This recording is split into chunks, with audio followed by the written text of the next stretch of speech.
নমস্কার, আমি তপন। আপনারা ইতিমধ্যে শুনেছেন 5 লক্ষ কণ্ঠে গীতা পাঠের অনুষ্ঠানে প্যাথিস নিয়ে কি হয়েছিল এবং মমতা বন্দ্যোপাধ্যায় সেই ব্যাপারে কি বলছেন, এবার আপনারা শুনে নিন। ধরে মেরেছো, কাল সব কটাকে অ্যারেস্ট করেছি, সব কটাকে কাল অ্যারেস্ট করেছি যারা গায়ে হাত দিয়েছে। এটা বাংলা, এটা ইউপি নয়। এখানে তোমাদের গদ্দারি চলবে না।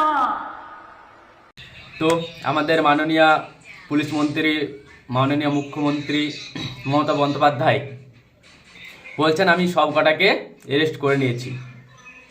দিদির যে এই সক্রিয়তা এবং বাংলায় রেপ হলে দিদি তিনি যে পুলিশ মন্ত্রী, তার যে পুলিশের সক্রিয়তা তখন নিষ্ক্রিয়তা হয়ে যায়।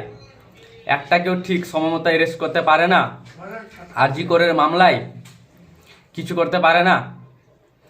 তার এই ধর্মীয় ব্যাপারে, প্যাথিস বিক্রির ব্যাপারে যে নন ভেজকে ভেজ বলে বিক্রি করেছে এবং কিছু হিন্দু যুবক তার প্রতিবাদ করলে তাদেরকে রাত্রিবেলা বাড়ি বাড়ি গিয়ে অ্যারেস্ট করে এবং তিনি সভায় দাঁড়িয়ে এটা কথা বলেন যে সব কটাকে অ্যারেস্ট করেছি। দিদি, আপনার এই সক্রিয়তা কোথায় চলে যায় যখন আরজি করের ঘটনা ঘটে? তখন তো আপনি একটাও সভা থেকে বলেন না সব কটাকে দোষীকে অ্যারেস্ট করেছি। আপনার কি লজ্জা হয় না দিদি? আপনি বলছেন যে এটা ইউপি নয়, ইউপি হতে দিব না। আপনি কি পারবেন ইউপির মতো করতে, আইন ব্যবস্থাকে সেরকম সক্রিয় করে রাখতে? এখানে চুরি থেকে শুরু করে মার্ডার কত কিছু হয়, আপনি পুলিশ মন্ত্রী হয়ে পুলিশদের সক্রিয়তা দেখতে পায় না। এইগুলো ব্যাপারে, সেদিনকার ঘটনা প্যাথিস ব্যাপারে আপনি রাত জেগে তাদেরকে অ্যারেস্ট করিয়েছেন, আবার সবাই এসে বলছেন আমি সব কটাকে অ্যারেস্ট করিয়েছি। আপনার ধর্মের রাজনীতিটা ছেড়ে বাংলার উন্নয়ন তথা বাংলার মানুষদের কথা ভেবে রাজনীতি করুন দিদি।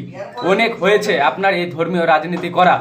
একটা বিশেষ সম্প্রদায়ের জন্য আপনি যা উঠে পড়ে নেমেছেন সবাই তা বুঝতে পারছে এবং দেখতে পাচ্ছে।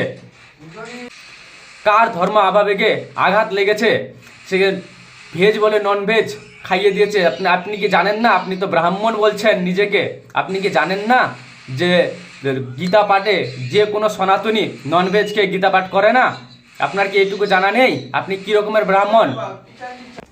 আপনি পুলিশ মন্ত্রী হয়ে যে সক্রিয়তায় দেখিয়েছেন না সেদিনকার ঘটনাটা নিয়ে, আপনি যদি অন্যান্য মামলায় এই সক্রিয়তা দেখাতেন তাহলে রাজ্যের এই দুর্দশা হতো না প্রশাসনের ক্ষেত্রে। ধন্যবাদ। ভিডিওটি ভালো লাগলে অবশ্যই